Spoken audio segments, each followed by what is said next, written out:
Fuel expenses 17,20,000 రూపాయలు. Petrol diesel కోసం 17,20,000 రూపాయలు. ఎక్కడ తిరిగారు సార్?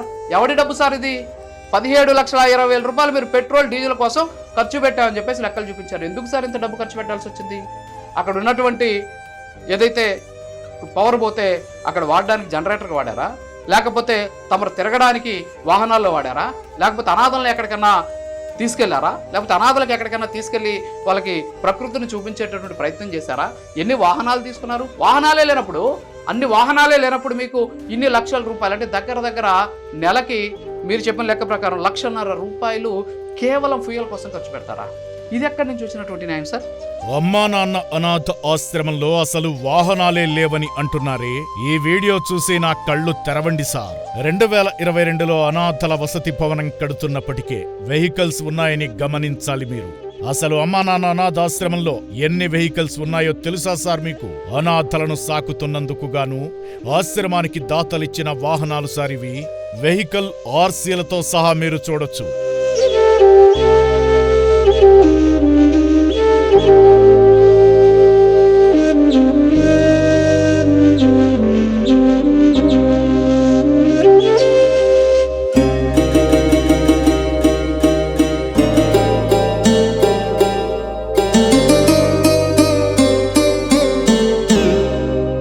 ప్రతిరోజు అనాథలను హైదరాబాద్లోని ఎర్రగడ్డ హాస్పిటల్కు తీసుకువెళ్లి చికిత్స అందించి మళ్లీ తీసుకొస్తాం.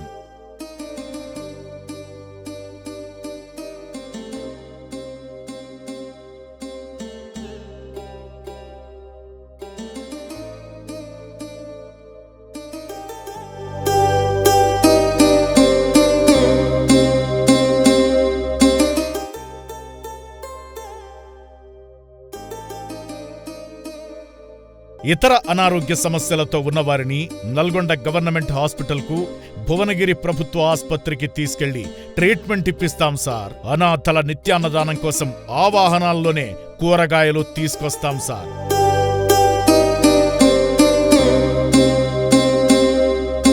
అలాగే తెలంగాణ వ్యాప్తంగా వివిధ జిల్లాల నుంచి వారి దృష్టికొచ్చిన అనాథల కోసం పోలీసులు గాని ఆ ఊరి వాళ్లు గాని ఇన్ఫర్మేషన్ ఇస్తారు సార్.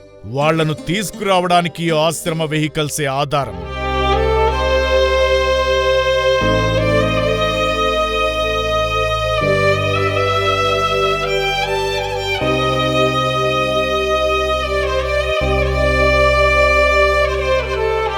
అలాగే ఆశ్రమంలోని అనాథలను వారి కుటుంబానికి అప్పగించేందుకు ఏపీ, తెలంగాణలోని వివిధ జిల్లాలకు ప్రతిరోజు తీసుకెళ్తాం సార్.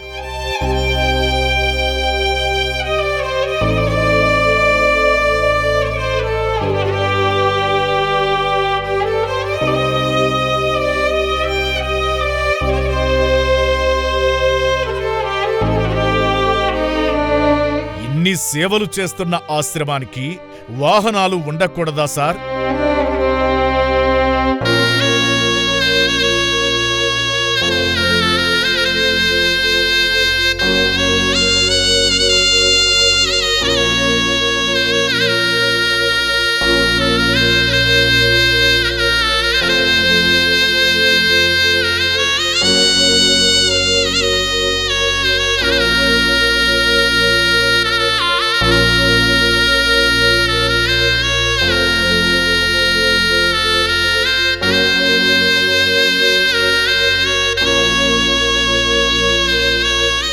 పైగా సరైన సమాచారం తెలుసుకోకుండా ఇంధన ఖర్చులు ఎందుకని ఆరోపణలు చేయడం కరెక్ట్ అంటారా సార్? అమ్మా నాన్న అనాథాశ్రమంలోని అనాథలను సొంత వారి కంటే బాగా చూసుకుంటాం సార్ మేము. ఆశ్రమ సేవలను ప్రత్యక్షంగా వీక్షించిన ఎందరో దాతలు, ప్రభుత్వ ఐఏఎస్, ఐపీఎస్ అధికారులు అనాథలకు అండగా నిలిచారు. అసలు మీకేం తెలుసని ఇష్టమొచ్చినట్లు ఆరోపణలు చేస్తున్నారు సార్. నిజాలు తెలుసుకోకుండా కక్షపూరితంగా అసత్య కథనాలు ప్రసారం చేయడం వలన వాటిని చూస్తున్న దాతలు ఆశ్రమానికి రాకపోవడంతో విరాళాలు నిలిచిపోయాయి. ఏనాడు ఆశ్రమం వైపు కన్నెత్తి చూడని, ఒక్క అనాథకు అన్నదానం చెయ్యని మీకు ఆశ్రమ సేవలను ప్రశ్నించే అధికారం ఎవరిచ్చారు సార్? ఇప్పుడు మీరు చూస్తున్నట్లుగానే మీరడిగిన ప్రతి ప్రశ్నకు మా వద్ద ఆధారాలతో సమాధానాలు ఉన్నాయి సార్. ప్రైమ్ నైన్ న్యూస్ వలన దాతల గౌరవ ప్రతిష్టకు భంగం కలిగింది. అనాథల మనోభావాలు దెబ్బతిన్నాయి సార్. ఈ 3 నెలల కాలంలో మీ వలన అనాథలకు జరిగిన అన్యాయానికి నష్టపరిహారం మీరే భరించాలి సార్. అలాగే ఆశ్రమంపై బెదిరింపు వార్తా ప్రసారాలపై న్యాయం కోసం హైకోర్టు సుప్రీంకోర్టుకు వెళతాము సార్. ఒక్కటి మాత్రం నిజం సార్, అనాథల నోటికాడ కూడు లాక్కుంటున్న మిమ్మల్ని ఆ దేవుడు కూడా క్షమించడు సార్. భక్తులకు దాతలకు మనవి, చూశారు కదా ప్రైమ్ 9 ఛానల్ అబద్ధపు వార్తలకు ఆశ్రమంలో జరుగుతున్న నిజాలకు ఏమైనా సంబంధం ఉందా? ఈ వీడియోని షేర్ చేసి అనాథలకు న్యాయం చేద్దాం.